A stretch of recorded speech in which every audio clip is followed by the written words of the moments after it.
Hi, I'm Shayla with Revolting Science Resources, a company designed to bring the principles of project management to academic scientists. And in today's video, I'm going to be doing a tiny task. So if you're unfamiliar with the Tiny Tasks series, it's a series on my YouTube channel where I essentially do small tasks that I think will greatly improve my sanity, reduce my anxiety, and just make my workflow a bit more productive and streamlined. And so in today's tiny task video, I'm going to be going through and updating my email signature. So first, what I'll say is I've already created an email signature. I actually have multiple that I've created. So if you don't have an email signature that you've already created yet, I'd recommend just thinking about really quick what you'd want to have your email signature include. A lot of the times it's just your name, maybe your university and your job title, but it can also include some other things that I think can be interesting or fun to include depending on the audience or people that you're sending an email to. But some other things I think could be really useful to add are things like links to a meeting scheduler, where essentially people can book time that you have available for a quick meeting. If you haven't already checked out my video about TidyCal, I would recommend checking it out. It's a meeting scheduler that is available for free, but they also have a paid version as well, and it allows people to sign up for time that you have available on your calendar. So you could include a link to a booking page from something like a Tidy Cow in your email signature. I've also seen people include things like links to their CV or a resume, which might be really useful, especially if you're maybe applying for lots of jobs in this particular season of life. And as a quick plug for that, if you're actually looking for some type of a link that can go to a CV or a resume, I actually have a Notion CV as well as a business card template that's available in the RSR resource library. So if you're interested in something that could be like a web page that others can go to actually see your CV that you can link in something like an email signature, I would definitely check out the description box below where I'll put a link to the Notion CV and business template that I have available in the RSR resource library. I also think if you have some sort of personal or lab website,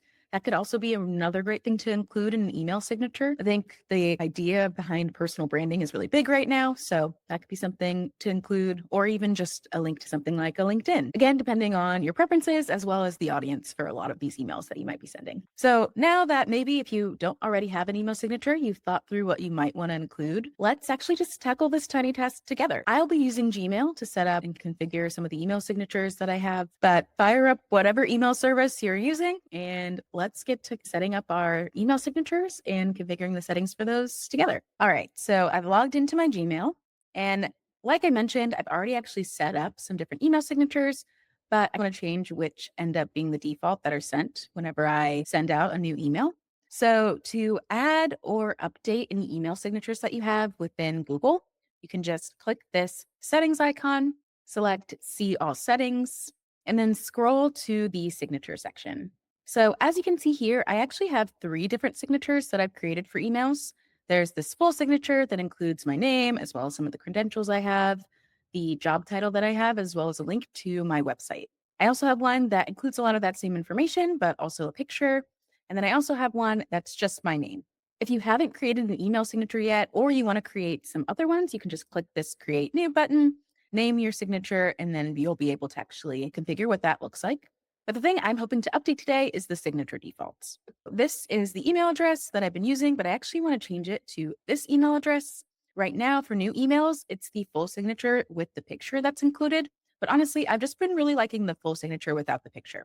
So I wanted to update that so that now, whenever I send emails from this email address, it will automatically apply that full signature. Another thing that's also really cool is whenever you're replying or forwarding an email, you can also pick a signature that's included. Sometimes I'll pick the simple name version because a lot of the time you don't really need to see my full signature if we've already been chatting back and forth.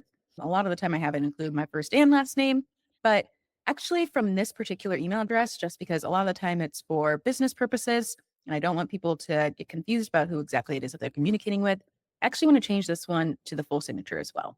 Whenever I send emails from this other email address, it doesn't really include signatures because I normally don't send emails from it. For example, this might be a good time where the first email will be the full signature, but the next one will be a simple one. You then also have this option to insert the signature before quoted text and replies and remove these like lines that precede it. And I have that checked because I'd prefer to do that as well. And that was pretty much all that I needed to do for this particular tiny task. But I would definitely recommend if you're already going through the settings in your email inbox and you see some other things that might be nice to update or change, now's probably a great time to do that. And once you've made all of the changes that you want, just be sure to click Save Changes, and then you're all set.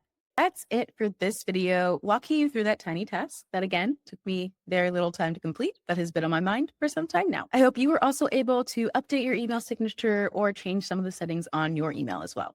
If you'd like to see another tiny task kind of featured in some of these tiny task videos that I've been doing, I'd love to hear in the comment section below what tiny task you'd like to see me tackle next. If you like this video, feel free to give it a thumbs up and subscribe to see more videos like it. But that's it for now, and I'll see you in the next one. Bye.